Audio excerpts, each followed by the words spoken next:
Hello and welcome to Cinema Wellman. I'm your host, David, and we may have a record-breaking episode for you today since I have a feeling this will be one of our shortest episodes ever.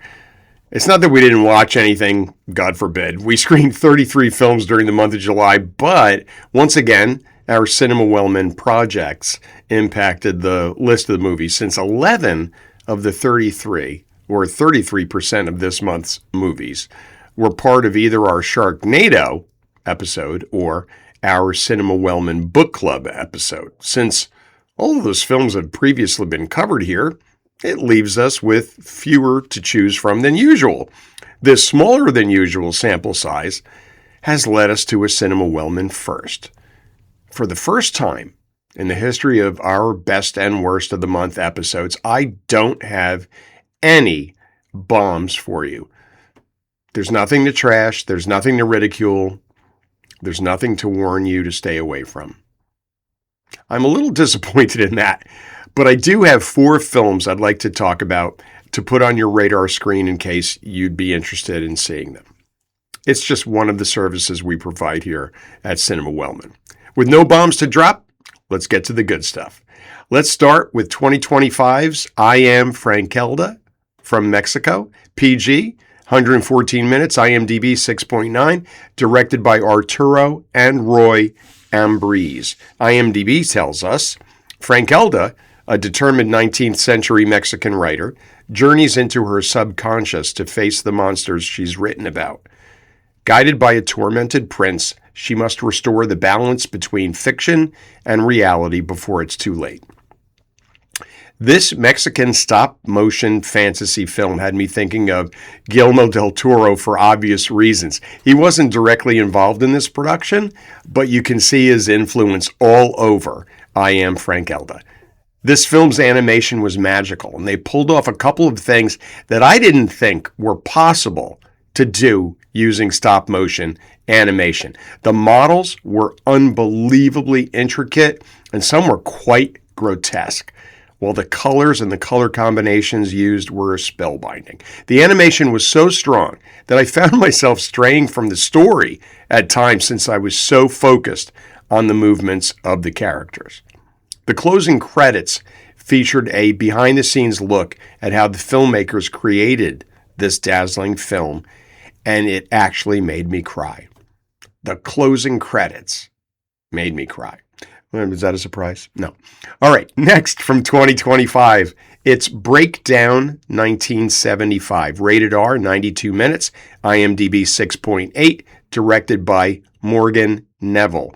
IMDb says, an essay on the year 1975 looking at the classic movies all released in that year.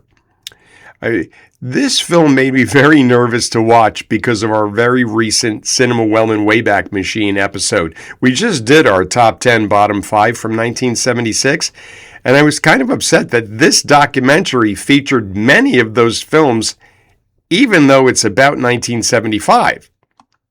They explained that many of those films were shot in 1975, which is why they were being discussed, and that made me feel a little better about the whole thing. Jodie Foster narrates this, and I would listen to her speak all day, every day, no matter what she was saying.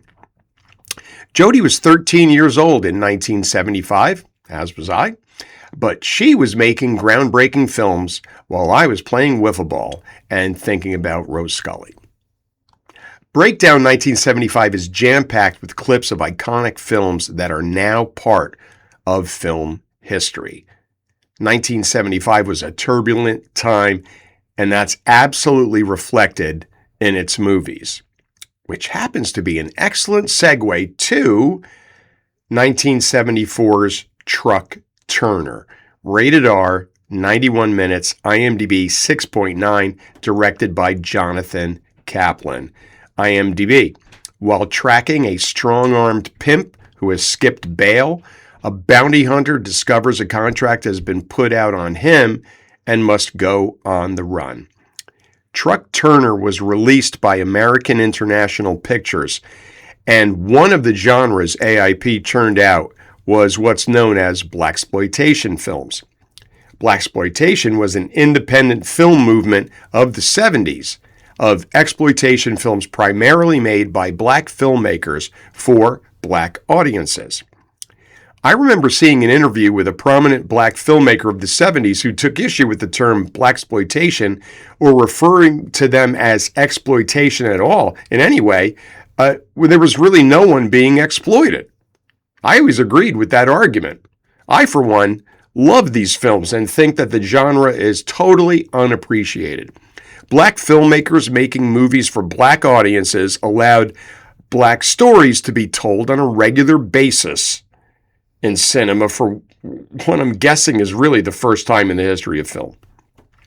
In the blaxploitation action subgenre, Whitey was always the enemy, and for good reason. And the white gangsters were as stereotypically outrageous in these black films as the black gangsters had been stereotypically outrageous in white films for years. I kind of like it, and Whitey is not a good guy. These movies were packed with action, violence, and sex, featuring titles such as Disco Godfather, Blackenstein, Blackula.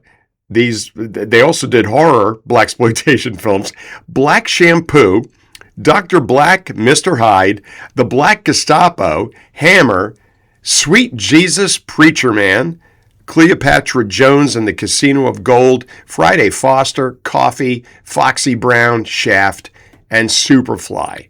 And I read that Superfly was made for $500,000 and it made $30 million. Some of my favorite stars of the genre include Isaac Hayes, Yaphet Kotto, Jim Kelly, Rudy Ray Moore, Fred the Hammer Williamson, Jim Brown, Tamara Dobson, and my all-time favorite, Pam Grier. Truck Turner was a lot of fun. It checked every one of the boxes laid out for you when you're looking for a good time at the movies. And our last film for you today is from 2025. It was part of our World Cup of Film recently. It's Undertone from Canada, rated R, 94 minutes, IMDb 5.9, directed by Ian Tuason. IMDb, Evie Babick, a skeptical paranormal podcaster caring for her comatose mother, receives disturbing recordings tied to a folkloric threat, and every new file pulls her closer to fears that she can no longer explain away. The poster tagline for this film is "The scariest movie you'll ever hear." And I think I agree with that statement after watching Undertone. This film was shot entirely inside director Ian Tuason's childhood home in a Toronto suburb, the same house in which he cared for both of his dying parents. So there's that. And that's a lot being added to a production from all sorts of angles. Evie co-hosts her podcast with a friend, but the only characters we really see in this film are Evie and her comatose mother. There isn't much in Undertone that is visually scary, but there is so much unsettling audio in it that makes it a very different kind of horror movie. Parts of this film were absolutely chilling, and it wasn't anything I saw, it was everything I heard. Well, that is a wrap from here at Cinema Wellman for our best and worst of July episode. We hope that you're with us next time, and I haven't decided what's going to be next. Our next two episodes will be revenge movies and disaster movies. So you're going to get one of those. We don't know which one it's going to be. Whatever it is, until then, take care.